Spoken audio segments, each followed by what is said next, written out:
जैन योग के 20th session में आप सबका स्वागत है। आज इसी श्रृंखला में आगे बढ़ते हैं और जीतू भाई आपका स्वागत करते हैं जैन योग के इस प्लेटफॉर्म के ऊपर और सभी की ओर से आपको प्रणाम। और हम आज योग विंशिका ग्रंथ का हमारा स्वाध्याय शुरू करेंगे। प्रणाम सभी को। हम लोग आज के इस स्वाध्याय का प्रारंभ कर रहे हैं। समदर्शी आचार्य हरिभद्र सूरी ने अनेक ग्रंथों की रचना की। उन ग्रंथों में से एक ग्रंथ जिनका नाम विंशति विंशिका है। इस विंशति विंशिका के योग विंशिका नामक जो एक छोटा सा प्रकरण है, केवल 20 गाथाओं का यह प्रकरण है, जिसमें जैन योग के स्वरूप को सूत्रात्मक शैली में प्राकृत भाषा में प्रस्तुत किया गया है। जैन योग जो एक बहुत ही महत्वपूर्ण विषय है, आचार्य हरिभद्र सूरी ने जैन योग की व्याख्या करते हुए यह बताया कि मोक्षेण योजनात् योगः, जिन क्रियाओं से हमारा संबंध मोक्ष के साथ जुड़ता है, मुक्ति के साथ जुड़ता है, वो सारी क्रियाएं योग स्वरूप हैं। उन्होंने 5 बातें कही हमें। स्थान यानी आसन, पूर्ण वर्ण यानी सूत्र, अर्थ यानी सूत्र के अर्थ। यहाँ मुख्य बात है वचन की। सूत्र का अर्थ है वचन की। सूत्र का अर्थ यहाँ हम लोग पिछले कई स्वाध्याय में देखते आए हैं कि केवल सूत्र बोलना पर्याप्त नहीं है। सूत्र के साथ उसके अर्थ को भी हमें मन में धारण करना है। मतलब जब हम सूत्र बोलते हैं उसी समय हमारे चित्त में उनके अर्थ का भी चिंतन शुरू हो जाना चाहिए। तभी उस सूत्र से जो अपेक्षित लाभ है वो लाभ प्राप्त होता है। अर्थ के बाद जो आलंबन की बात कही कि हमें अपने इष्ट आराध्य या जो हमें कोई एक ऐसा चिन्ह जिस पर हम हमारे चित्त को स्थिर कर सके, जिसको आलंबन कहा है। जैसे बेल को आगे बढ़ने के लिए किसी आलंबन की आवश्यकता रहती है। वृक्ष के थड़ का आलंबन रहता है या किसी और चीजों का आलंबन लेकर के जो बेल है वो धीरे धीरे आगे बढ़ने लगती है। उसी तरह हमारा चित्त अत्यंत कोमल है, चंचल है, अस्थिर है। उसको किसी एक आलंबन मिल जाए तो उस आलंबन के द्वारा उनके चंचलता नष्ट हो सकती है। और जब चंचलता नष्ट होने लगे धीरे धीरे तब हमें निरालंबन यानी असंग की स्थिति में हम पहुंचते हैं। यहाँ आचार्य हरिभद्र सूरी ने सबसे अधिक जोर दिया है कि हम सूत्र और अर्थ को बहुत ही गंभीरता से ले, यानी वचन को, जो वचन हमें परमात्मा के मिले हैं, उन वचनों को हम बहुत ही गंभीरता से उसका चिंतन करें और चिंतन करते हुए हम आगे बढ़े। तो इस प्रकार विधि को भी महत्व देते हैं कि विधि के अनुसार ही हमें क्रिया करनी चाहिए। अब कई लोगों के मन में बहुत सारे प्रश्न उठ सकते हैं कि ऐसा क्यों कहा है, ऐसा कहने के पीछे क्या कारण है, और सूत्र पढ़ने की झंझट में क्यों पड़े, अर्थ का उसके साथ संबंध क्यों जोड़ें, और उसके द्वारा हम क्या लाभ प्राप्त कर सकेंगे। ये बहुत लंबी प्रक्रिया है या ये बहुत परिश्रम करने वाली कठिन प्रक्रिया है। उसके बजाय हम एक जगह पर बैठ जाएं और आंखें बंद करके केवल मन को स्थिर करने का प्रयत्न करें। बात ये देखने में और सुनने में अच्छी लगती है, क्योंकि उसमें और परिश्रम नहीं करना पड़ता है, लेकिन वो मार्ग बहुत ही कठिन और बहुत ही लंबे समय तक इस प्रकार की साधना के पश्चात भी हम अपने मन को स्थिर नहीं कर पाते हैं। और इसलिए अब जो 16वीं गाथा है जिस पर हम आज चिंतन करने वाले हैं, उस गाथा में ये कहा कि मुत्तुण लोग सन्नम, बहुत ही अ, यहाँ एक मुद्दे की बात करते हैं कि हमारे अंदर कई प्रकार की वृत्तियां पड़ी हुई है। वृत्ति हमें परेशान करती है। हम बार बार एक ही क्रिया दोहराते रहते हैं। उस क्रिया को हम बार बार करते रहते हैं, उसके पीछे कई कारण हैं। एक तो हमारे ऊपर राग द्वेष का बहुत बड़ा प्रभाव है। तीसरा, एक अज्ञान भी पड़ा हुआ है। मन चंचल है और साथ ही सांसारिक प्रवृत्तियों में हम बहुत ही व्यस्त हैं, पर पदार्थों में हम रक्त हैं, अनुरक्त हैं। इसलिए हमें जो जानकारी है उसका संपूर्ण लाभ, संपूर्ण उससे हम साधना के क्षेत्र में आगे नहीं बढ़ पाते हैं। ऐसे कई बाह्य कारण और आंतरिक कारण। बाह्य कारण जो हमने पर पदार्थों के प्रति हमारी प्रीति है, संसार के सुखों को भोगने की, भौगोलिक सुखों को, भौतिक सुखों को भोगने की हमारी जो इच्छाएं हैं, जिसके कारण हमें अपने मन को स्थिर करने में सफलता नहीं मिलती है। एक तो ये बाह्य कारण है। दूसरी आंतरिक कारण, दूसरे जो आंतरिक कारण है उसमें राग है, द्वेष है, क्रोध है, मान है, माया है, लोभ है। ये बार बार हमें परेशान करते हैं। इसी कारण इन बाह्य और आभ्यंतर कारणों के चलते हुए हम अपने मन को स्थिर नहीं कर पाते हैं। और हम ये सोचते हैं कि दूसरे लोग तो ये कुछ नहीं करते हैं फिर भी सुखी हैं। हमारे सुख की जो व्याख्या है वो भी सूक्ष्म और गंभीर नहीं है। हम बाहर की संपत्ति को देख करके उसको सुखी मानने लगते हैं, लेकिन उनके आंतरिक स्वरूप में, मतलब कि उनके अंदर क्या चल रहा है, अंदर मन के अंदर इन सब वस्तुओं की प्राप्ति के पश्चात सुख है कि नहीं है, वो हम नहीं देखते हैं। तो हम ये मानने लगते हैं कि बाहर जो लोग कुछ भी पा करके जी रहे हैं वो सबसे बड़ा महत्व है, और उसके पीछे हम दौड़ने लगते हैं। तो यहाँ कहते हैं कि हमारे अंदर कुछ ऐसी वृत्तियां पड़ी है, जो वृत्तियों को हम समझते नहीं है और बाह्य व्रत आदि का पालन करने लगते हैं। और व्रत आदि का पालन करने के पश्चात भी हमें कुछ लाभ नहीं होता है। तो ये जो वृत्ति है वो 10 प्रकार की वृत्तियां हैं। 10 प्रकार की वृत्तियों को हमें बहुत गंभीरता से समझना चाहिए। एक बार वृत्तियों को हम समझ लें तो हम काफी हद तक अपने मन को स्थिर कर सकते हैं, मन के चंचलता को दूर कर सकते हैं। आहार की एक संज्ञा है, आहार की वृत्ति है, मतलब खाने की वृत्ति।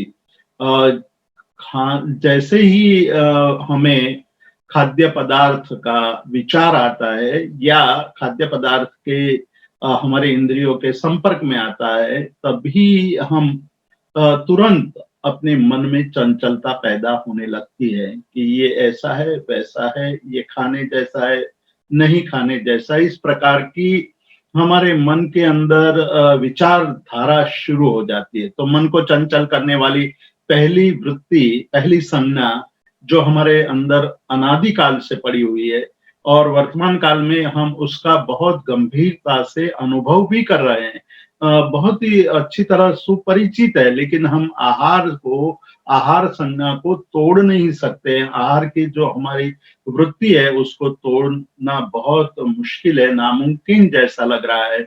और इसीलिए जैन धर्म में व्रत का प्रावधान रखा गया है कि जब तक हम व्रत नहीं करते हैं तब तक हमारी आहार संज्ञा, हमारी आहार की वृत्ति पर प्रभुत्व, काबू या उसको हम कंट्रोल नहीं कर सकते। जैन धर्म में एक बहुत ही बड़ा और बहुत ही महत्वपूर्ण व्रत का विधान किया गया है और वो व्रत है आइम्बिल तप।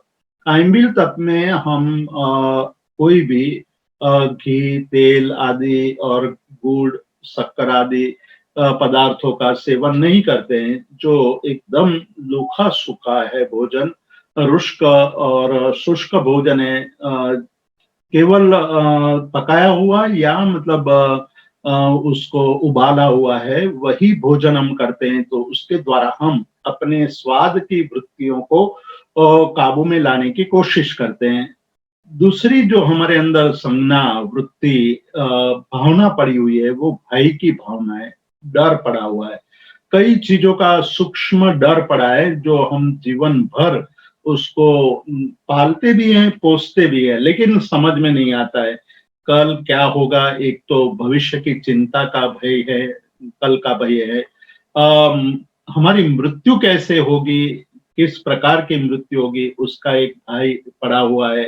रोग का भय है कि किस प्रकार से हमारे शरीर में निरोगी अवस्था रहे, कहीं से कोई रोग प्रवेश न कर दे।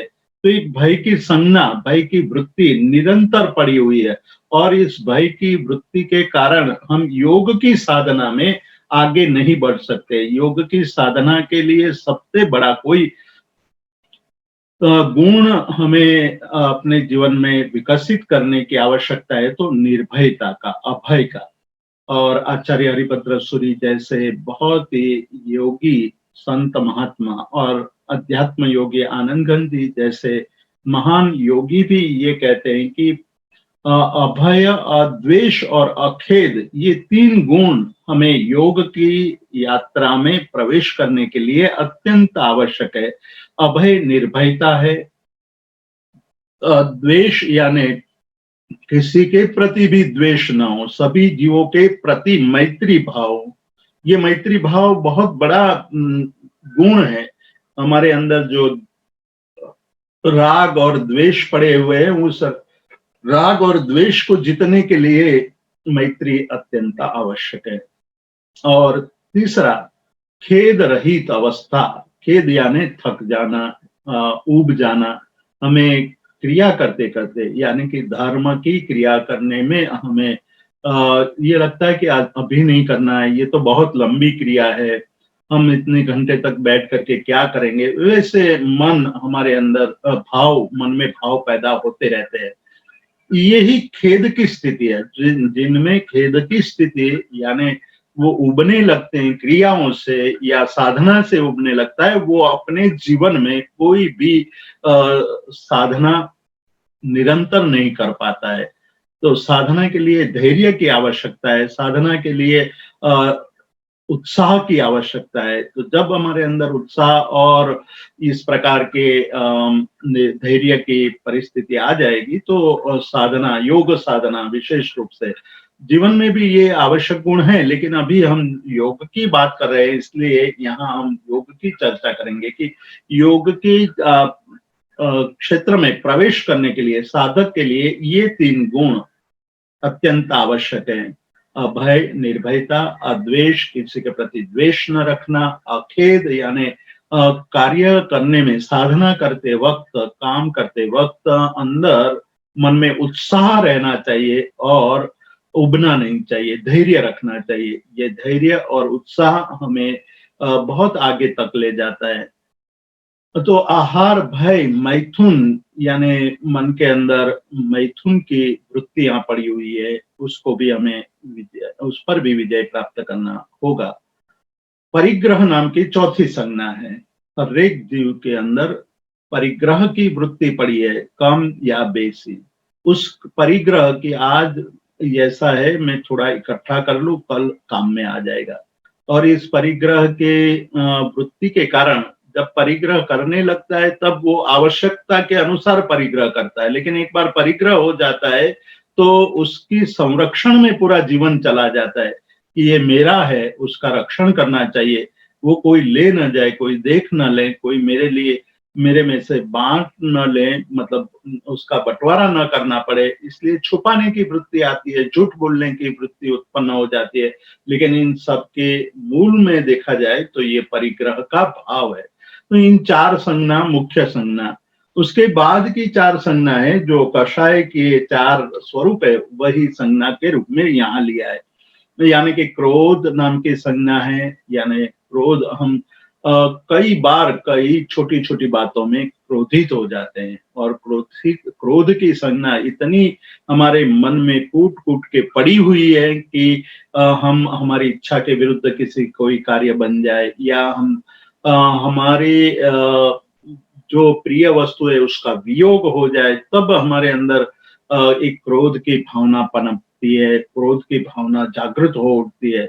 तो इस प्रकार से हमारे मन में क्रोध का भाव पड़ा हुआ है, मान यानी अहंकार का भाव पड़ा हुआ है, माया यानी कपट का भाव पड़ा हुआ है, और लोभ यानी कि हम बहुत ज्यादा अपेक्षा रखते हैं कि मुझे ये भी मिल जाए, वो भी मिल जाए। बहुत अपेक्षाओं के कारण लोभ की भावना निरंतर बढ़ती रहती है। तो ये कुल मिलाकर के 8 संज्ञा हो गई, और 2 संज्ञा जिस पर यहाँ आचार्य हरिभद्र सूरी बहुत बड़ा इंगित करते हैं कि हमें साधना में किस प्रकार से आगे बढ़ना चाहिए। साधना में यदि किसी को भी आगे बढ़ना है तो अ, हमारे लिए ये 10 संज्ञा है, 10 वृत्तियां हैं, उस पर विजय प्राप्त करना तो आवश्यक है। लेकिन अब जो 2 संज्ञा बता रहे हैं, वो संज्ञा पर, उन संज्ञाओं पर विजय पाना अति आवश्यक है, अत्यंत आवश्यक। 9वीं संज्ञा है ओघ संज्ञा। ओघ यानी सामान्य रूप में, सामान्य भाव में रहना, मतलब विशेष चिंतन करके आगे न बढ़ना।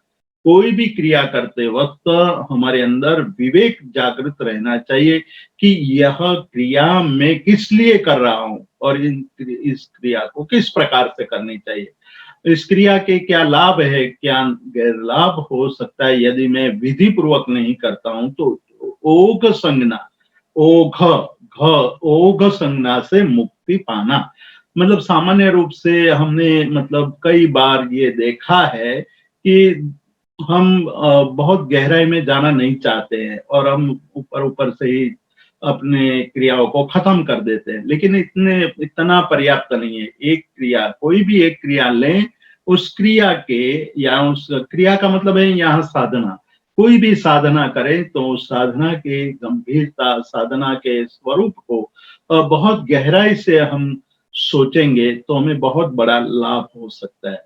अंतिम जो संज्ञा है जिस पर यहाँ आचार्य हरिभद्र सूरी बहुत गंभीरता से हमें कह रहे हैं कि मुत्तूर्ण लोक संज्ञा, लोक संज्ञा, लोक संज्ञा ये आज के युग में बहुत ही पनपी है, बहुत उसका प्रभाव मानव मन पर, मानस पट पर इतना गहरा पड़ा हुआ है कि उसकी कोई तुलना नहीं है। हम आज देखते हैं कि लोग यानी ये जगत के बहुत सारे लोग जो काम कर रहे हैं वो काम करना चाहिए, ऐसा मानना आज के युग का एक परंपरा बन चुकी है कि लोग ये वही कहते हैं कि सब लोग करते हैं इसलिए हम भी करेंगे। लोक संज्ञा मतलब जब सभी लोग कर रहे हैं या बहुत लोग कर रहे हैं, वो हमें करना चाहिए। इसका गुजराती में इसी बात को गुजराती में उपाध्याय यशो विजय जी ने बहुत सुंदर तरीके से लिखा है कि कोई कहे जिम बहुजन चाले तिम चालिए श्री चर्चा।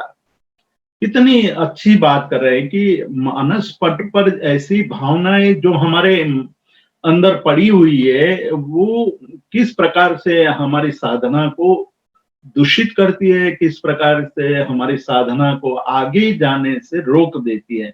मन में ये विचार आता है कि हमें चर्चा क्यों करनी चाहिए। चर्चा का अर्थ यहाँ विचार है, स्वाध्याय है, मतलब कोई भी तत्व जानते हैं तो उस पर गहराई से चिंतन करना, उसके हेय उपादेय ज्ञेय आदि बाबतों पर चिंतन करना। तो सामान्य रूप से जो अधिक लोग होते हैं वो तो ये कहते हैं कि बहुत लोग जो कर रहे हैं, कोई कहे जिम बहुजन चाले, बहु यानी अधिक लोग जो करते हैं वैसा ही हम करेंगे, उसमें चर्चा करने की क्या आवश्यकता है, क्यों हम चर्चा करें, इस झंझट में फंसने की जरूरत ही नहीं है, हम तो सब लोग करते हैं वैसा ही करेंगे। मारग महाजन चाले भाकियो, तेहमा लइये अरचारे। परंतु जैन धर्म में जो शास्त्रकार है, बहुत बड़े चिंतक हैं, ज्ञानी पुरुष है, ज्ञानी महात्मा है, वो कहते हैं कि भाई ये ठीक नहीं है, क्योंकि आगे हम देखेंगे बहुत बड़े सुंदर दृष्टांत से ये समझाने की कोशिश कर रहे हैं उपाध्याय यशोविजय जी और आचार्य हरिभद्र सूरि की। इस प्रकार की वृत्ति हमारे अंदर पड़ी है, क्योंकि जब हमें मानसिक परिश्रम करने का आता है तब हम अटक जाते हैं, तब हम सोचते हैं कि बस अब क्या करना है, किस झंझट में पड़ना, ये सब झंझट में पढ़ करके क्या लाभ होगा।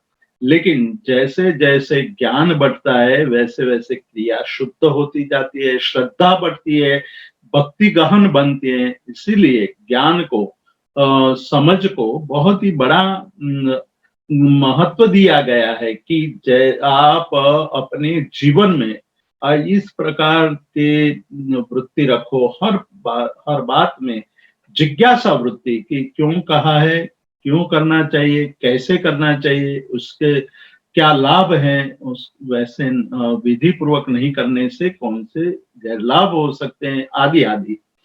मार्ग यानी मार्ग, साधना का मार्ग क्या है, बहुत लोग चलते हैं, वो साधना का मार्ग है या कोई जो बड़े लोग, जो पहुंचे हुए लोग, बड़े का मतलब है पहुंचे हुए, पहुंचे हुए का मतलब है जिन्होंने साधना की हुई है और साधना करते हुए जो बात कर रहे हैं उनके अनुसार कार्य करना चाहिए, या बहुत लोग कर रहे हैं वैसा करना चाहिए। आज बहुमत का जमाना है।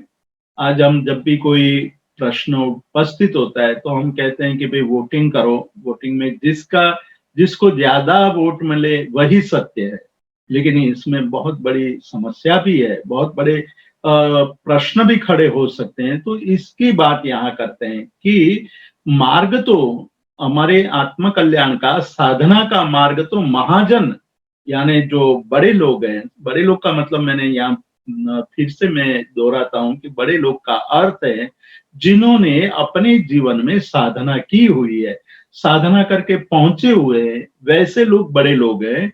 उन्होंने जो कहा है उसी मार्ग पर चलना चाहिए और उसी की अर्चा यानी भक्ति करनी चाहिए, उसी की पूजा करनी चाहिए। पूजा वो करनी चाहिए जिसके महाजनों ने यानी महत् पुरुषों ने जिसकी बात कही है। तो हमारे लिए महाजन कौन हो सकते हैं, ये भी एक प्रश्न खड़ा हो सकता है कि हमारे लिए महाजन है, परमात्मा की वाणी है, गणधर भगवंत है, पूर्वाचार्य है, और जिन्होंने अपने जीवन में साधना करके सिद्धियां हासिल की है, वैसे पुरुष, वैसे साधक हमारे लिए महाजन है। और उन्होंने जो मार्ग बताया है वो मार्ग हमारे लिए आराध्य है। अर्चा का अर्थ आराध्य, उसी की आराधना करनी चाहिए। आचार्य हरिभद्र सूरि ने ये बात कही है वो उसकी अधिक महत्वपूर्ण है कि उपाध्याय यशोविजय जी ने अपने जीवन में उसकी अनुभूति भी की। बहुत छोटे थे उपाध्याय यशोविजय जी, तो बहुत ही स्मरण शक्ति तीव्र थी, स्मृति शक्ति इतनी तीव्र थी कि अवधान के प्रयोग करते थे। अवधान यानी स्मरण रखना, कई बातें याद रखना और उसी क्रम में बोलना, व्युत्क्रम से बोलना, मतलब 100, 99, 98, 97, 96, 95 इस तरह से उल्टे क्रम में वो बातें बोलना। 1 से 100 बातें क्रम से बोलना, उल्टे क्रम में बोलना। आप कोई भी अंक बोलो तो वो बात बता देना कि ये अंक में ये प्रश्न पूछा गया था, उसका जवाब ये है। कई कई तरह की ये स्मृति शक्ति की बहुत बड़े चमत्कार भी है कि हमारे मन की शक्तियां हमने कभी पहचानी नहीं है। तो जिन्होंने अपने जीवन में स्मृति की इतनी साधना की थी, वैसे यशोविजय जी बहुत छोटे थे तब ये स्मृति अवधान के प्रयोग करते थे, लोग अचंभे में पड़ जाते थे। तब एक श्रावक ने धनजी सुरा नाम के एक श्रावक ने उपाध्याय यशो विजय जी को बनारस भेजने की बात कही, गुरु के सामने ये प्रस्ताव रखा, गुरु जी ने मान्य भी किया। बनारस में जाकर बहुत बड़े शास्त्र के ज्ञाता बन गए। फिर वापस गुजरात आते हैं, गुजरात में आकर के उन्होंने व्याख्यान और ग्रंथ रचना का कार्यक्रम बनाया। बहुत सारे अद्भुत व्याख्याता थे, साथ में बहुत बड़े शास्त्र ज्ञाता थे, तो अनेक शास्त्रों पे रचयिता भी थे। किंतु एक बार एक वृद्ध श्राविका ने एक प्रश्न पूछ दिया और प्रश्न के जवाब में उनको बहुत कशमकश करनी पड़ी और परेशान हो गए। तब वो वृद्ध श्राविका कहती है कि आप आनंदगंज जी को मिलिए, और आनंदगंज जी को जब मिलेंगे तब आपको पता चलेगा कि ज्ञान का फल क्या होना चाहिए। इतने बड़े ज्ञाता होने के बाद भी आप में ज्ञान के फल की प्राप्ति अभी बहुत दूर है। तो ये बात सुनकर वो आनंदगंज जी को मिलते हैं, आनंदगंज जी के पास जाते हैं, तो आनंदगंज जी उनको ये समझाते हैं कि तुम्हारे पास ज्ञान का खजाना है, लेकिन ज्ञान के खजाने से आपको उनकी चाबी से उनको खोलना चाहिए, और चाबी उसकी वही है अध्यात्म मार्ग पर आगे जाने की। जब आप अध्यात्म मार्ग में आगे जाएंगे तो आपको बहुत ही आनंद का अनुभव होगा।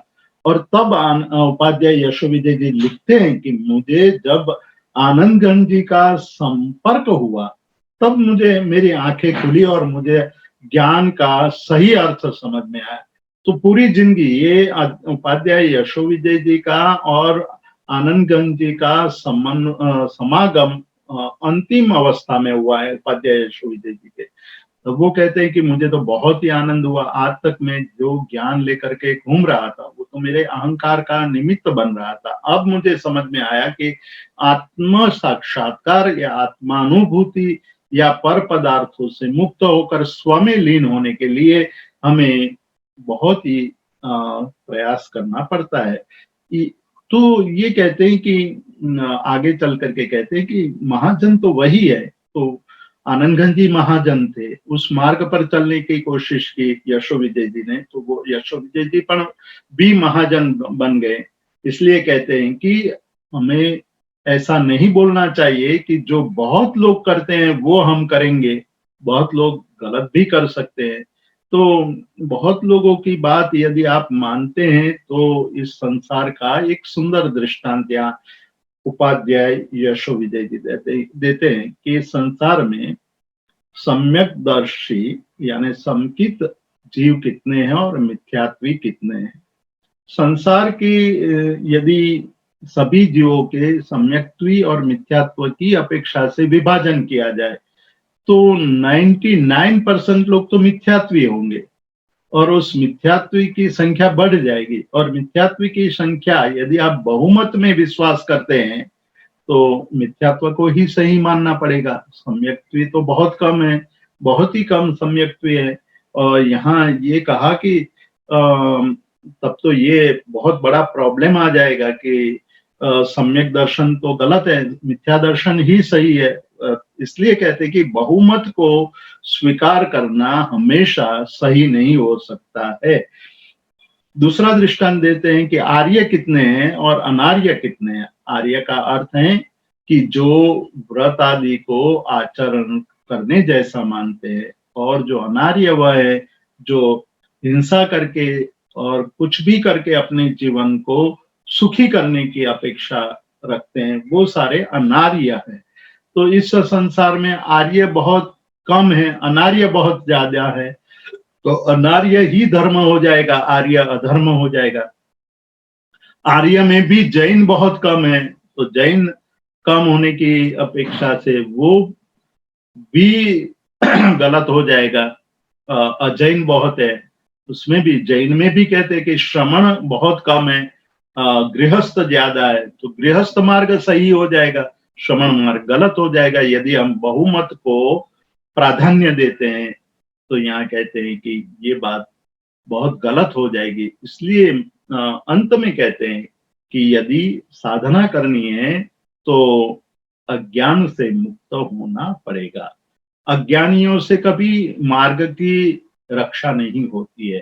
अज्ञान ही हमेशा मार्ग को नष्ट कर देता है। जैसे एक समूह इकट्ठा हो जाए, जो अज्ञानी का समूह होता है वो आत्महित कर बात कभी नहीं कर सकता है। तो आत्महित कर बात करने के लिए हमें ज्ञान का मार्ग चुनना होगा। अज्ञान का मार्ग या अज्ञानी का मार्ग को हमें त्याग करना होगा। इसलिए यहाँ कहते कि मुत्तूर्ण लोक सन्नम, हमारे मन में लोक संज्ञा की, यानी जो लोग अधिक लोग जो कार्य कर रहे हैं वो सही है ऐसा मानेंगे तो बहुत बड़ी गलती हो जाएगी साधना के क्षेत्र में विशेष करके। तो उद्धुण या साहु समय सद्भावम, तो क्या करना चाहिए? तो कहते कि जो साधु श्रेष्ठ समय यानी सिद्धांत है उसी को भक्ति पूर्वक वहन करना चाहिए। जो श्रेष्ठ पुरुषों ने, जिन्होंने अपने जीवन में साधना करके जो आगे निकले हैं, वैसे पुरुषों के द्वारा बताए गए सिद्धांत के प्रति सद्भाव धारण करना चाहिए और सम्मम पयट्टी अव्वम समता पूर्वक या सम्यक रूप से उसमें प्रवर्तित होना चाहिए, मतलब उसी में आगे बढ़ना चाहिए। ऐसा हमारे बुद्ध पुरुषों ने, ज्ञानी जनों ने ये बताया है। तो ये बातें आचार्य हरिभद्र सूरी कहते हैं कि हमें लोक संज्ञा का त्याग करना चाहिए। आगे की 9 संज्ञा है वो भी त्याग करने लायक है, लेकिन साधना के मार्ग में प्रवेश करते वक्त हमारे सामने बहुत सारी समस्याएं आने की संभावना रहती है। उससे मुक्त होने के लिए, उसमें हमें मार्ग निकालने के लिए ये भाव लेना होगा कि जो बहुत लोग करते हैं वो हमेशा सही नहीं होता है और हमें ये करना चाहिए कि जो सत्य है, सही है, उसी को हमें लेना चाहिए। श्रेयो अर्थीनो ही भूयांस, मतलब श्रेय की साधना करने वाले लोगों का आश्रय लेना चाहिए। और जो संवेगी है, मतलब जिसमें वैराग्य भाव पड़ा हुआ है, जो शास्त्रों से अबाधित क्रिया करते हैं और जिसके व्यवहार पर जिनकी व्यवहार परंपरा भी हमारे आत्मा की विशुद्धि को लाने वाली हो, वही मार्ग श्रेष्ठ मार्ग है। 3 बातें कही कि जिसमें वैराग्य है, मतलब सांसारिक भौतिक सुखों की अपेक्षा नहीं बची है। अब केवल ये बात मन में आ गई है कि जिनसे मैं सुख की कांक्षा कर रहा था, उन सभी पदार्थों ने कभी भी मुझे सुख नहीं दिया है, तो मैं उन सब पदार्थों से मुक्त होना चाहता हूँ। ये हुआ वैराग्य भाव, संवेगी भाव। दूसरा कहा है कि वैराग्य भी कैसा होना चाहिए? वैराग्य शास्त्र से अबाधित होना चाहिए। शास्त्र का अर्थ कोई यहाँ ये नहीं लेना है कि भाई हम तो ये इनको ही शास्त्र मानते, इन किताब को शास्त्र मानते, इस किताब को शास्त्र नहीं मानते, ऐसा एकांत रूप से मानना नहीं चाहिए। यहाँ भी अनेकांत दृष्टि रखनी है। अनेकांत का मतलब है कि जिन्होंने अपने जीवन में साधना की है, जिन्होंने अपने जीवन में बहुत सारा अध्ययन किया है, उनके दोहन के रूप में जब हम ये आचार्य हरिभद्र सूरी के योग विनिशिका पढ़ रहे हैं तो हमें ये पता चलता है कि एक एक शब्द में कितना गहन अर्थ पड़ा हुआ है, भरा पड़ा हुआ है। हमारे पास तो समय की मर्यादा है, केवल ये 20 श्लोक पर बहुत कई सालों तक उस पर हम चिंतन कर सकते हैं। जब उपाध्याय यशोविजय जी आनंदगंज जी को मिले थे, तब आनंदगंज जी ने एक ही श्लोक का अर्थ पूछा था। प्राकृत गाथा, जिन 10 काल की पहली गाथा थी वो, कि धम्मो मंगल मुकिठम अहिंसा संयमो तो देवा वित्तम नमंसन्ति जस धम्मे सयामणो। अर्थात धर्म ही उत्कृष्ट मंगल है, अहिंसा संयम और तप ये धर्म है, इसका जो आचरण करता है उनको देव भी नमस्कार करते हैं। ये सरलतम अर्थ वाली गाथा है, प्राकृत भाषा की गाथा है। उस पर 7 दिन तक निरंतर चिंतन हुआ, एक ही गाथा पर, एक ही श्लोक पर, मतलब 2 पंक्ति के इस श्लोक पर 7 दिन और 7 रात तक निरंतर चिंतन होता रहा। इसका मतलब ये हुआ कि हमारे अंदर ज्ञान की जितनी भी वृद्धि होती जाएगी, उतना ही हम गहनता से चिंतन कर सकते हैं। तो ये कहा गया कि हमारा जो आचरण है वो ऐसे ज्ञानी पुरुषों के द्वारा जो दर्शाया गया है, उस दर्शाए गए मार्ग से अविरुद्ध होना चाहिए, उससे विपरीत आचरण नहीं होना चाहिए। और जो आचरण हमारी आत्मशुद्धि में निमित्त बनता है, हमारे अंदर की शुद्धि, आत्मा अंदर के जो कर्म आदि मलिनता पड़ी हुई है, क्रोध आदि कषाय पड़े हुए हैं, हास्यादि 9 कषाय पड़े हुए, विकार पड़े हुए, उसकी शुद्धि हो, वही सही मार्ग है। उसी उसी का आचरण करना चाहिए। लेकिन जो लोग इकट्ठे होकर के अलग अलग बातें कर रहे हैं, उस पर ध्यान नहीं देना चाहिए। और इस प्रकार के आलंबन से हमारे अंदर एक शुद्धि की प्रक्रिया का प्रारंभ होता है। इसलिए लोक संज्ञा का त्याग करना चाहिए। लोक में मतलब चिंतन नहीं होता है। जब समूह इकट्ठा हो जाता है, मॉब जिसको कहते हैं, मॉब में कोई चिंतन नहीं होता है। वो केवल एक आदमी कुछ बोल ले और उसको जोर से लोगों को कहे कि ये चिल्लाओ, तो वो कई घातक बातें भी कर लेता है। इसलिए कहते हैं कि मॉब में मतलब लोगों के समूह में इकट्ठे होकर के कभी कार्य नहीं करना चाहिए। और विधि पूर्वक शास्त्रानुसार जब हम कार्य करते हैं तो हमारे अंदर विधि सापेक्षता आती है, शास्त्र सापेक्षता आती है, वचन सापेक्षता आती है।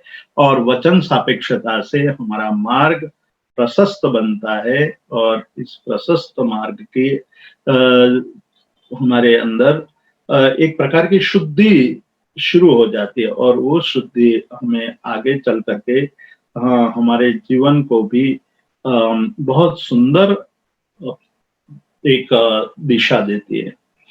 अब कहते हैं कि भाई ये सारी बातें हमने कर ली। शुरुआत में हमने स्थान, ऊर्ण, अर्थ, आलंबन और निरालंबन जैसी बात कही, प्रणिधान आदि की बात कही, प्रणिधान, प्रवृत्ति, विघ्न, जय, सिद्धि और विनियोग की बात कही, प्रवृत्ति, विघ्न, जय आदि की बात कही। इस प्रकार से कई बातें कह दी हमने।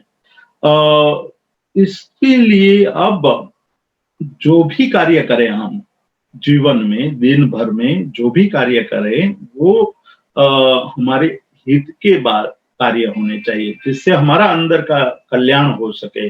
हमें हमारी जो क्रिया है वो मुक्ति का हेतु बन सके। मुक्ति यानी जो हमारे अंदर कषाय पड़े उनकी मुक्ति का हेतु बने, और जो हमारे पर पदार्थों के प्रति आसक्ति है उसकी मुक्ति का हेतु बने। इस प्रकार के अनुसार कार्य करना ही उत्तम अनुष्ठान है। यहाँ कहते हैं कि उत्तम अनुष्ठान यानी श्रेष्ठ क्रिया है। ऐसी श्रेष्ठ क्रिया करने से हमारे अंदर बहुत ही आनंद का अनुभव होता है। धीरे धीरे हम गहनता की ओर आगे बढ़ते हैं। तो ये 70वें श्लोक की बात थी। अब 18वां श्लोक हम देखेंगे और उसमें उन्होंने 4 और बातें कही हैं। आचार्य हरिभद्र सूरी योग को एक नई मुकाम तक ले जाने की बात कर रहे हैं और वो बहुत ही महत्वपूर्ण है। वो कहते हैं कि जब तक आपके अंदर इसके प्रति यानी कि योग के प्रति, साधना के प्रति, आत्म कल्याण के प्रति, आत्म विशुद्धि के प्रति प्रीति नहीं होगी, मतलब अंदर से प्रीति यानी प्रेम भाव प्रकट नहीं होगा, तब तक क्रिया सार्थक नहीं हो सकती, क्रिया में मन नहीं लग सकता है।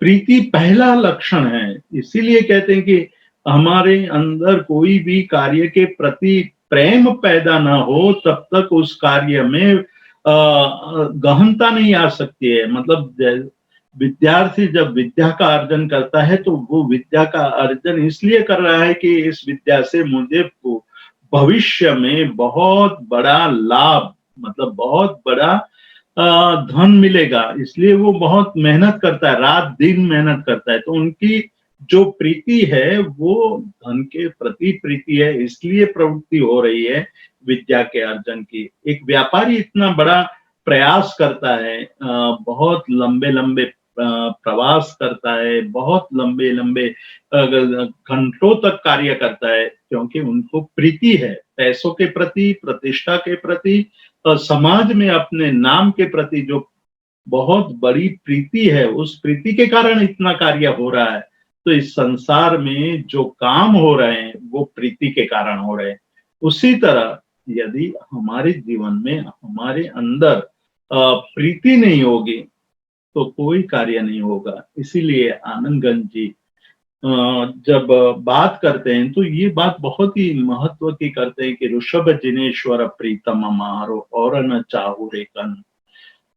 मैं ऋषभ दिनेश्वर को प्रीत करता हूँ, प्रीति करता हूँ, और किसी को मैं अपना स्वामी बनाना नहीं चाहता हूँ। वही मेरे स्वामी है, वही मेरे सर्वस्व है। लेकिन सर्वस्व मानने के बोलने से नहीं हो जाते हैं। मानना हो तो प्रीति किस प्रकार की होनी चाहिए, उसका जवाब उन्होंने अंतिम कड़ी में दिया है कि कपट रहित थई आत्म अर्पणा आनंद घन पद रेह।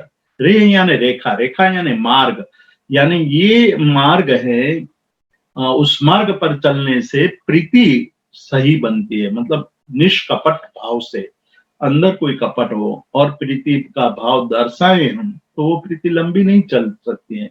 हम कहते हैं कि मुख में राम और बगल में छुरी, इस प्रकार की वृत्ति हमारे जीवन में बहुत लंबे अरसे तक साथ नहीं निभाती है। तो यहाँ आनंदगंज जी कहते हैं कि जब हम निष्कपट भाव से, मतलब बहुत ही अंदर से परमात्मा के प्रति समर्पित हो जाए, तब प्रीति मानी जाएगी। बहुमान पूर्वक की जो प्रीति है वो प्रीति है, और वो प्रीति तुरंत ही लाभ देती है। यदि हमारी प्रीति निष्कपट है, यानी जिसमें स्वार्थ नहीं है, जिसमें किसी को पीड़ा देने का भाव नहीं है, वैसी प्रीति हमारे जीवन को तुरंत लाभ करता होती है। तो ये कहते हैं कि चित्त प्रसन्न रे पूजन फल कयू रे। मतलब सबसे पहली तुरंत मिलने वाली जो उपलब्धि है वो है चित्त की प्रसन्नता। यदि हम किसी के प्रति निष्कपट भाव से प्रीति करते हैं तो हमारे मन को प्रसन्नता का अनुभव होता है। जब जब हम उनको मिलते हैं, जब जब उनसे बात करते हैं, जब जब उनसे कोई उनके साथ रह करके काम करते हैं तो हमें बहुत आनंद आता है। इसलिए कहा कि प्रीति जो निष्कपट प्रीति है उनका सबसे तुरंत मिलने वाला लाभ, उसके लिए भव तक हमें प्रतीक्षा नहीं करनी पड़ती है। उसके लिए हमें बहुत लंबे समय तक राह नहीं देखनी पड़ती है।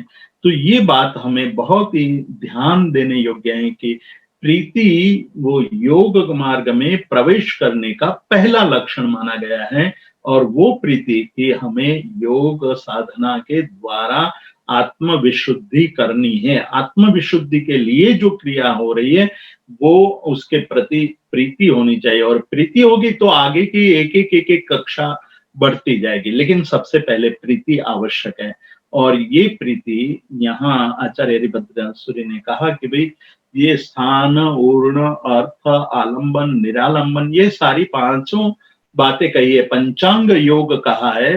यदि आपके प्रति, आपको उनके प्रति प्रीति नहीं है तो स्थान में बैठने का भाव ही पैदा नहीं होगा। ज्ञान हो जाएगा कि शीर्षासन किस प्रकार से कर सकते हैं, सर्वांगासन किस प्रकार से करना चाहिए, सुखासन में किस प्रकार से बैठना चाहिए, वज्रासन में किस प्रकार से बैठना चाहिए, आदि आदि अनेक आसन। प्राणायाम, उज्जयी प्राणायाम या भस्त्रिका प्राणायाम या शीतली या शीतकारी या अन्य प्राणायाम किस प्रकार से करना चाहिए, वो सब हम देख करके या पढ़ करके समझ लेते, लेकिन जब तक प्रीति नहीं होगी तब तक प्रैक्टिस नहीं होगी, प्रैक्टिस नहीं होगी तो सफलता नहीं मिलेगी। इसलिए सबसे पहली बात कह रहे हैं कि आप जो भी कार्य कर रहे हैं, पहले अपने को पूछो कि मेरी प्रीति है कि नहीं। मैं बेकार बैठा हूँ, मेरे पास कोई काम नहीं है, इसलिए माला फेर लूँ। ठीक है, अच्छा काम है, करना चाहिए। लेकिन यदि प्रीति के साथ करते हैं, तो आपके अंदर बहुत बड़ा बदलाव आएगा, मन के विकारों का शमन होगा, भक्ति आगे बढ़ेगी। लेकिन आज हम केवल हमारे पास समय नहीं है, समय हो चुका है। आचार्य हरिभद्र सूरी पहली बात कह रहे हैं कि प्रीति आवश्यक है, प्रीति ही पहला मार्ग है, जहाँ से हम आगे बढ़ेंगे। हमने अनेक लोगों में, अनेक भक्त कवियों में देखा है कि सबसे पहले उनके जीवन में ऐसी प्रीति थी कि जिस प्रीति के कारण वो परम पद की साधना में सफल हुए। जैसे आनंदगंज जी को प्रीति थी परमात्मा के प्रति, यशो विजय जी को प्रीति थी, देवचंद्र जी को प्रीति थी, मान विजय को प्रीति थी, कलापूर्ण सूरी को प्रीति थी, जम्बू विजय जी महाराज को प्रीति थी, जो जीवन में वो सफल हुए, साधना में सफलता प्राप्त की। हम वैदिक परंपरा में देखें तो मीरा को कृष्ण के प्रति प्रीति थी, नरसिंह मेहता को प्रीति थी। ऐसे अनेक नाम हम ले सकते, गिना सकते, लेकिन ये मार्ग का पहला द्वार यदि कोई हो तो वो प्रीति है। साधना का पहला मार्ग, पहला द्वार प्रीति है। प्रीति के बाद जो आगे बात करने वाले हैं उसकी चर्चा हम अगले सप्ताह में स्वाध्याय दरमियान करेंगे। ये हम यहीं रुकते हैं। Thank you so much Jeetu भाई, आज आपने 10 प्रकार की वृत्तियों के बारे में बात किया और बहुत कुछ हमें जानने मिला, और जिसमें आपने लोक संज्ञा के ऊपर बहुत ही ज्यादा भार दिया कि जगत में जन प्रवाह जिस डायरेक्शन में जा रहा है उसी डायरेक्शन में हम आगे बढ़ने की हमारी जो एक वृत्ति रहती है वो लोक संज्ञा के अंदर आपने बहुत अच्छी से हमें समझाया और आध्यात्मिक उसका परिप्रेक्ष्य भी बताया। सो इसी के साथ थियोरेटिकल हमारा जो स्वाध्याय चल रहा है उसका हम विराम देंगे। किसी को कोई प्रश्न है तो आप आपका हाथ रेज कर सकते हो, हम एक आध प्रश्न ले लेंगे और फिर प्रैक्टिकल सेशन की ओर आगे बढ़ेंगे। प्रैक्टिकल सेशन में ध्यान इतना रखना है कि हमारा ध्यान तो चित्त की स्थिरता और समाधि तक पहुंचना ही है, बट इनिशियली जो जो बेसिक रिक्वायरमेंट्स हैं वो शायद आपको माइल्ड एक्सरसाइज के फॉर्म में लगे, पर उससे हम लोग आसन में स्थिर कैसे बैठ सके, और ये सब हमारे अंतिम गोल तक हमें पहुंचना है। तो किसी को भी कोई प्रश्न है तो आप हैंड रेज कर सकते हैं। महेंद्र भाई आप प्रश्न पूछ सकते हैं। जी प्रणाम दीदी भाई। प्रणाम। लोक संज्ञा विषय जरा समझो तो लोक संज्ञा, लोक संज्ञाમાં આપણે સમજાયું એ જરા વિસ્તાર તમે કંઈક ધર્મ કાર્યમાં આગળ જવા માંગતા હો કે કંઈક કરવા માંગતા હો અને લોકો તમને કંઈક ટીકા કરે કે બહુ ચીકણા થઈ ગયા છો કે બહુ આવા થઈ ગયા છો, એ પણ લોક સંજ્ઞામાં આવે કે નહીં? लोक का मतलब है, आपका माइक म्यूट कर दीजिएगा महेंद्र भाई। लोक संज्ञा का मतलब है कि हम जो लोग यानी जो कई लोग का काम कर रहे हैं, समूह जो काम कर रहे हैं उसी को सत्य मान ले। ये सबसे पहला अर्थ है, उसको समझना है कि हम सत्य या मार्ग या किसका स्वीकार करते हैं। जो बहुत लोग कर रहे हैं उसी को हम सही मान रहे हैं। जो एक तरफ हमारे वहाँ आज हम देख रहे हैं कई ऐसी समस्या खड़ी हो रही है, और हमने ये भी देखा है कि जब अधिक लोग बहुत लोग कार्य करने लगते हैं तो हम उसको सही मानने लगते हैं, लेकिन उसका परिणाम बहुत गलत आता है, फिर हमारी बेइज्जती होती है। तो उस कारण ये कहा गया कि लोग को महत्व नहीं देना चाहिए। जो बुद्धिमान पुरुष है, जो शास्त्रज्ञ है, जो अपने जीवन में साधना करके किसी एक मुकाम पर पहुंचे, उनके द्वारा भले ही वो कम हो या एक ही हो, तब भी वो आचरणीय है, तभी वो बहुमान के पात्र हैं, तब भी वो हमारे लिए मार्ग का निमित्त बन सकते हैं। तो ये हमें चयन करना है कि एक तरफ हम जन प्रवाह है और दूसरी तरफ ज्ञानी और साधक व्यक्ति है। तो दो में से हमें किसका चयन करना चाहिए, किसको पसंद करना चाहिए? ये हमारे जीवन में अधिकतर देखा गया है कि हम जन प्रवाह को ही महत्व दे देते हैं और आगे बढ़ने लगते हैं, लेकिन उससे बहुत बड़ा नुकसान होने की संभावना है। दूसरी बात, हमें जो आपने जो बात कही कि कोई हमारी निंदा करता है, कोई आलोचना करने लगता है, तो आलोचना, निंदा, वो सब से डरना नहीं चाहिए। बहुत बड़ी आलोचना होगी और जितने भी साधक हुए उनके जीवन के अंदर ऐसे कई प्रसंग आए हैं, जैसे मीरा के सामने आए, नरसिंह मेहता के सामने आए, बहुत सारे प्रसंग आए, लेकिन वो लोग की जो आलोचना है उससे डरे नहीं, उससे अपनी साधना का विराम नहीं कर दिया, आगे ही बढ़ते रहे। और ऐसी जब वृत्ति आ जाएगी तो साधना की सिद्धि हमें निश्चित रूप से देखने को मिलती है। ठीक है जीतू भाई, सो शायद हम लोग प्रैक्टिकल सेशन की ओर आगे बढ़ते हैं। जी जी जरूर। हाँ, सो हम स्मिता जी को इनवाइट करते हैं जैन योग की इस मंच के ऊपर। धन्यवाद जीतू भाई, थैंक यू नीलसा। सो सब लोग जैसे हम लोगों ने शुरुआत करी थी, हम लोग वैसे ही फिर से बैठने की कोशिश करेंगे। तो हम या तो अपने सोफे पे बैठे हैं या चेयर पे बैठे हैं, जिस भी स्थिति में स्लाइटली फ्रंट में आएंगे, जिससे कि हमारा बैक जो है वो चेयर से लगे ना हो। तो मैं साइड व्यू दिखाती हूँ। तो रेस्ट नहीं करना है, थोड़ा स्ट्रेट आना है। तो आप थोड़ा सा आगे आ जाएं, बहुत स्ट्रेच अभी नहीं करिए, अपने बैक को रिलैक्स रखें।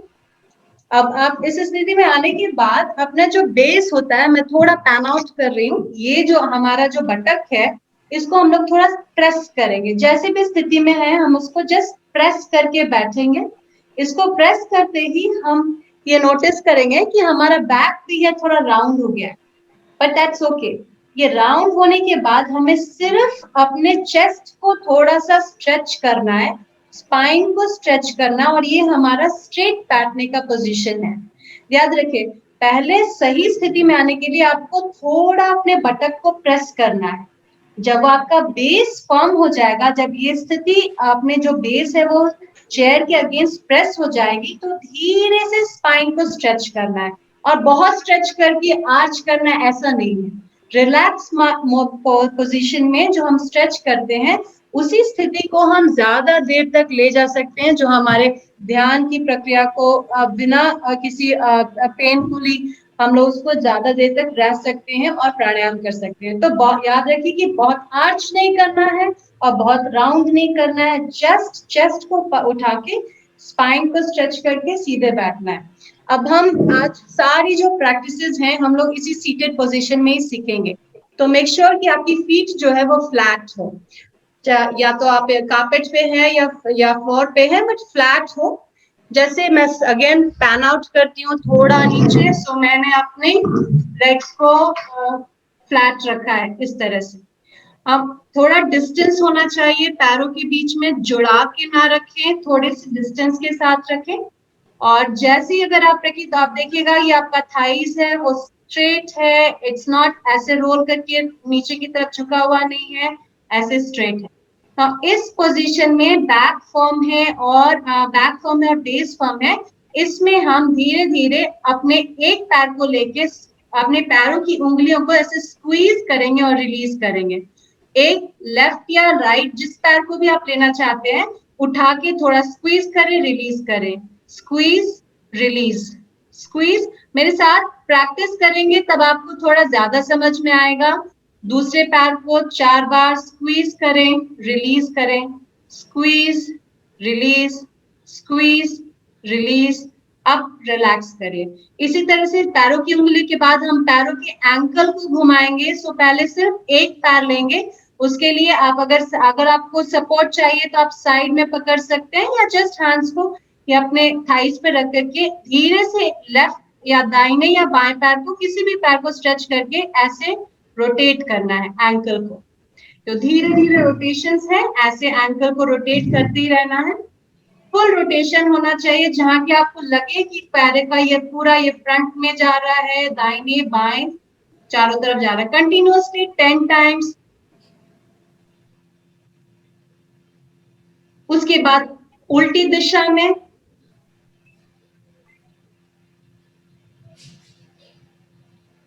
रिलैक्स। अब धीरे से रख लेंगे, हम दूसरे पैर को लेंगे, दूसरे पैर को स्ट्रेच करेंगे और एक दिशा में क्लॉकवाइज और एंटी क्लॉकवाइज, जो भी आपको सूट करे। सपोर्ट लेना है तो आप हाथ को साइड में रख सकते हैं और फिर उल्टी दिशा में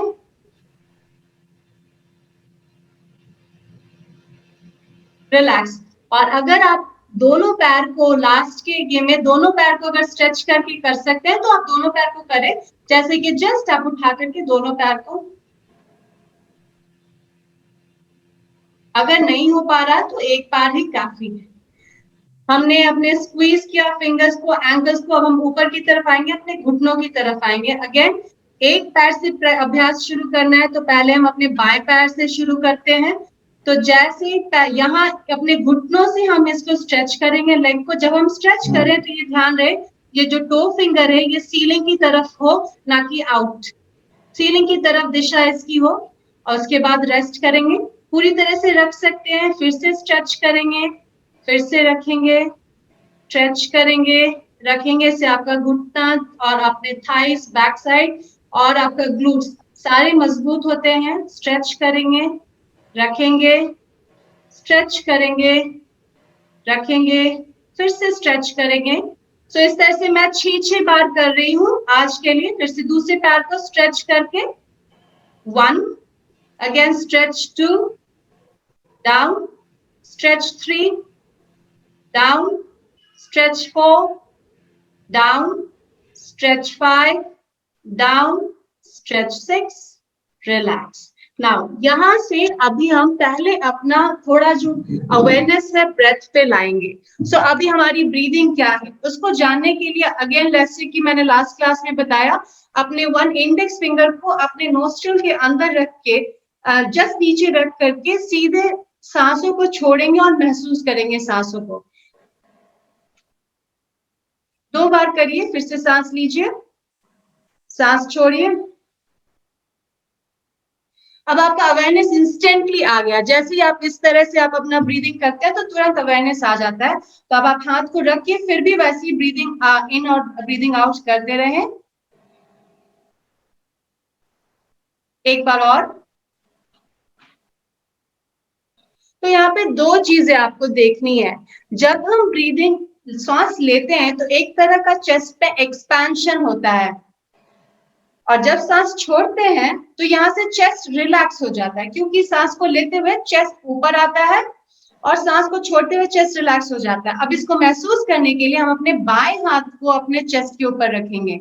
बाएं हाथ को अपने चेस्ट के ऊपर रखेंगे। बहुत लंबा ब्रीदिंग नहीं लेना है, सिंपल इनहेल लेना और देखेंगे जैसे जैसे हम लोग ब्रीदिंग इन करते हैं चेस्ट थोड़ा एक्सपैंड होता है और अगर थोड़ा और एक्सप्रेस करेंगे, थोड़ा और स्ट्रेच करेंगे तो पूरा एक्सपैंड हो जाएगा। फिर जैसे जैसे सांस छोड़ते हैं वो धीरे धीरे अपने वापस प्रारंभिक स्थिति में आ जाता है।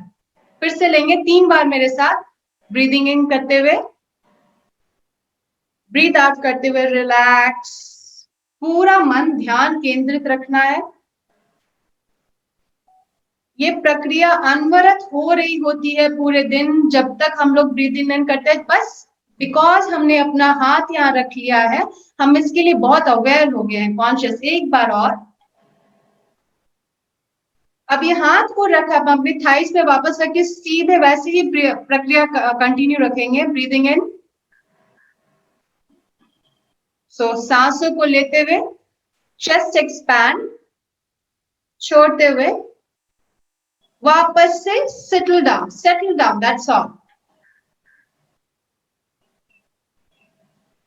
इसको हम लोग थोरैक्सिक ब्रीदिंग कहते हैं। यहाँ अगर हम लोग ये एक तरह से हम लोगों ने अपनी भावना, अपने ध्यान को अपने छाती के ऊपर केंद्रित कर दिया है, और हम जितने ज्यादा श्वास लेंगे, हमारे एयर जो हमारे लंग्स हैं वो पूरी तरह भरेंगे, और हमारे श्वास के लेने की प्रक्रिया जो है वो बेहतर होती चली जाएगी। नाउ इसके बाद एक और प्रक्रिया है जिसको हम लोग बेली ब्रीदिंग या स्टमक ब्रीदिंग कहते हैं, तो उसको भी हम लोग आज ही सीखेंगे। उसके लिए मैं अगेन पैन आउट करती हूँ, लेफ्ट हैंड को अपने जस्ट जहाँ नेवल रीजन के ऊपर रखना है, थोड़े फिंगर्स को स्प्रेड करके, जुड़ा के नहीं, थोड़ा स्प्रेड करके रखना है। रखने के बाद आपका अवेयरनेस पूरा यहाँ आ जाना चाहिए, और आप जैसे ब्रीदिंग इन करते हैं तो जैसे बलून में जब एयर भरते हैं तो बलून कैसे फूल जाता है, तो वही है हमारे बॉडी की स्थिति। जब हम लेते हैं, सांस लेते हैं, तो जो डायफ्राम जो होता है वो नीचे की तरफ प्रेस हो जाता है। जब प्रेस होता है तो उससे हमारा जो स्टमक है वो थोड़ा आगे निकल जाता है, एयर अंदर जा रहा है और बलून के जैसा स्टमक एक्सपैंड करता है। फिर जब एयर, बलून से एयर निकल जाता है तो कैसे वो बलून पे चढ़ जाता है, वैसे ही हमारा, हमको यहाँ पे कॉन्शियसली स्टमक को अंदर ले जाना है, क्योंकि हम ये अभ्यास कर रहे हैं, हम लोग नॉर्मल ब्रीदिंग नहीं कर रहे हैं, यहाँ पे हम लोग ब्रीदिंग प्रैक्टिसेस कर रहे हैं, उसका एक्सटेंशन कर रहे हैं, ब्रीदिंग को खींच रहे हैं, ब्रीदिंग को कम भी कर रहे हैं। ऑलराइट, तो अभी हम लोग वापस से लेफ्ट हैंड को स्टमक के ऊपर लेके रख के राइट हैंड को थाइस पे, बैक की स्थिति वैसे ही जैसे शुरू में बताई है मैंने। जैसे ब्रीदिंग धीरे धीरे करते हैं, थोड़े थोड़े से स्टमक को ओपन करना है, फुलाना है, और जैसे जैसे सांस छोड़ रहे हैं धीरे धीरे स्टमक को अंदर की तरफ खींचना है। याद रखिए, श्वासों को लेते हुए स्टमक को छोड़ना है, और श्वासों को छोड़ते हुए स्टमक को अंदर की तरफ लेना है। इस प्रक्रिया से हमारे सारे एब्डोमिनल ऑर्गन्स है वो बहुत मजबूत होते हैं, और साथ ही सांसों को छोड़ते हुए अंदर की तरफ लेना है। सो मेरे साथ 3 बार और हाथ को यहाँ रखते हुए और महसूस करना है, पूरा ध्यान केंद्रित सांसों को लेते हुए स्टमक को ड्रामेटिकली फुलाइए, जितना हो सके एक्सपैंड करिए, जितना वो एक्सपैंड होगा आप उतना ही खींच पाएंगे। 2 बार और सांसों को लेते हुए बैक को जैसे शुरू में बताया हल्का स्ट्रेट रखना है, और अपने बटक्स को सीट पे प्रेस रखना है एक्सेल करते हुए। लास्ट टाइम सांसों को लेते हुए स्टमक को ढीला छोड़ना है, ढीले छोड़ने के बाद और ले सकते हैं सांस, और लास्ट टाइम सांसों को छोड़ते हुए स्टमक को अंदर लेना है। अब रिलैक्स करिए। तो हमने पहले नॉर्मल ब्रीदिंग की स्थिति को समझा कि हम अवेयर कैसे हुए कि हम नॉर्मली कैसे ब्रीद इन और आउट कर रहे हैं। तो उसमें सबसे पहले हमने इमीडिएटली इंडेक्स फिंगर को अपने नोस्ट्रिल्स के नीचे लाया और 2 बार ब्लो किया जब एयर, तो समझ में आ गया कि एक्सलेशन हो रहा है। उसको हटा करके भी जब हम ब्रीदिंग इन आउट कर रहे हैं तो हम अवेयर हैं कि हम ब्रीदिंग ले रहे हैं और ब्रेथ छोड़ रहे हैं। तो ये इंस्टेंट अवेयरनेस की प्रैक्टिस आप दिन में हर दूसरे घंटे पे कर सकते हैं। सेकेंड, हम लोगों ने थोरैक्सिक ब्रीदिंग के बारे में सीखा, चेस्ट ब्रीदिंग के लिए, जो कि बहुत अच्छा है। और जिस तरह की वातक की शिकायतें हमें होती हैं, नोस्ट्रल कंजेशन होता है, हेडेक्स होती हैं, इन सबों के लिए थोरैक्सिक ब्रीदिंग बहुत सही है। तो उसके लिए हम लोगों ने फर्स्ट अवेयरनेस लाना है। उसके लिए हम अपने शरीर का आलम्बन लेंगे, तो हमने हाथ को रखा अपने चेस्ट पे और हम लोगों ने धीरे धीरे कॉन्शियसली ब्रीदिंग किया और अपने चेस्ट को फुलाया और कॉन्शियसली रिलैक्स किया। सो ये कॉन्शियस ब्रीदिंग है, अगेन ये नॉर्मल नहीं है जैसे कि हम लोग नोस्ट्रिल पे ले रहे थे। सो कॉन्शियसली थोड़ा लंबा लिया और थोड़ा छोड़ा। अब हाथ को रखने के बाद भी हम उसी अवेयरनेस के साथ ब्रीदिंग लेंगे और ब्रीदिंग छोड़ेंगे। थर्ड अवेयरनेस हमारा बेली ब्रीदिंग पे था। तो बेली के लिए अगेन हम लोग लेफ्ट हैंड को ही रखेंगे स्टमक पे और जैसे जैसे ब्रेथ ले रहे हैं एक्सपैंड करेंगे अपने स्टमक को कंप्लीटली, और जैसे जैसे ब्रेथ छोड़ रहे हैं कॉन्शियसली ड्रॉ करना है। थोड़ा एफर्ट लगेगा, उसको हम लगाएंगे, लेंगे, उसके बाद ही हमारा अभ्यास में और हमारा नेचुरल टेंडेंसी हो जाएगा। एक बार और, अब हाथ को रख करके 2 बार और स्टमक को फुलाएंगे सांसों को लेते हुए और छोड़ेंगे और अंदर की तरफ लेंगे, जिससे कि हमारे स्टमक की मसल्स भी मजबूत हों। रिलैक्स। तो 3 तरह का डिवाइडेड ब्रीदिंग किया। अब अगर हमें उसको एक साथ करना है, तीनों को ज्वाइन करना है, तो उसके लिए कैसे करेंगे? तो इसके लिए थोड़ा तो डेफिनेटली आपको ब्रेथ अवेयरनेस थोड़ा खींचना पड़ेगा, उसके लिए थोड़ी अभ्यास की जरूरत होगी, लेकिन अंत में निकलेगा क्या, प्रोडक्ट कैसे आएगा? सो जैसे ही हम ब्रेथ को लेते हैं, हमारा अवेयरनेस जाएगा नोस्ट्रिल की तरफ कि एयर एंटर किया है नोस्ट्रिल में। उसके बाद एयर का प्रवाह लंग्स की तरफ आएगा और जैसे ही ये रीच कर रहा है, आपको महसूस होगा कि रीच कर रहा है, चेस्ट एक्सपैंड करेंगे और ये यहां तक की प्रक्रिया इनहेलेशन की खत्म हो गई। वापस एक्सेलेशन के टाइम में जैसे ही एक्सेलेशन शुरू हुआ, हम अपने स्टमक को अंदर खींचेंगे और नॉस्ट्रिल से महसूस करेंगे कि एक एयर का ब्लो बाहर निकल रहा है। अगेन इनहेल करते हुए महसूस करेंगे स्टमक के नॉस्ट्रिल के वॉल्स पे breath, chest expansion. Finish your breathing in and start your breathing out. Contract your lower abdomen, slow and steady. And feel how the breath is coming out in the end through the nostril. Again, start exhaling, taking the stomach slowly, gradually in and allowing the breath to come out. This is the complete breath awareness of breathing in and breathing out. अब ध्यान रहे, इस प्रक्रिया में जैसे कि शुरू में बताया, अगर बैक ऐसे स्लाउच है या ऐसे स्ट्रेच है, तो ये दोनों रॉन्ग है। दोनों रॉन्ग है क्योंकि आपकी बेस को फर्म होना है, लेग्स को स्ट्रेट होना, अगर आप चेयर पे पैर हैं और अभी आप चेयर पे ही प्रैक्टिस करें और हल्के से स्पाइन को स्ट्रेच करना, ये स्थिति होनी चाहिए आपकी बैक की। इस स्थिति में ही हमें प्रैक्टिस करना, ना कि ऐसे और ना ही पूरे आर्च किए हुए। ऑलराइट, तो ये हमारी बहुत ही इंपॉर्टेंट ब्रेथ लेने की जो टेक्निक्स हैं, इसको हम लोगों ने लर्न किया। आगे जब हम लोग सीटेड पोस्चर या स्टैंडिंग पोस्चर करेंगे, तो हम इमीडिएटली इसी का आलम्बन लेकर के अपने प्रैक्टिस को आगे बढ़ाएंगे। तो आज के लिए इतना काफी है। Thank you so much. जय जिनेंद्र। नील भाई, आप माइक ले। Thank you so much Sumita ji. हम लोग आज के सेशन को विराम देंगे। जगत के सभी जीव का कल्याण हो, जगत के सभी जीवों का मंगल हो और जगत के सभी जीव हमारे मित्र हैं, कोई भी हमारा वैरी नहीं, इस भावना के साथ प्रार्थना। अणु परमाणु शिव बनी जाओ, अखा विश्व नु मंगल थाओ, सर्वे जीवो मोक्षे जाओ। खामेमि सव्व जीवे सव्वे जीवा खमंतु में, मित्ति में सव्व भूवेषु वैरम मज्जन केणै। सर्वथा सौ सुखी थाओ, पाप ना कोई आचरो, राग द्वेषति मुक्त बनीने, समता सौ समाचरो।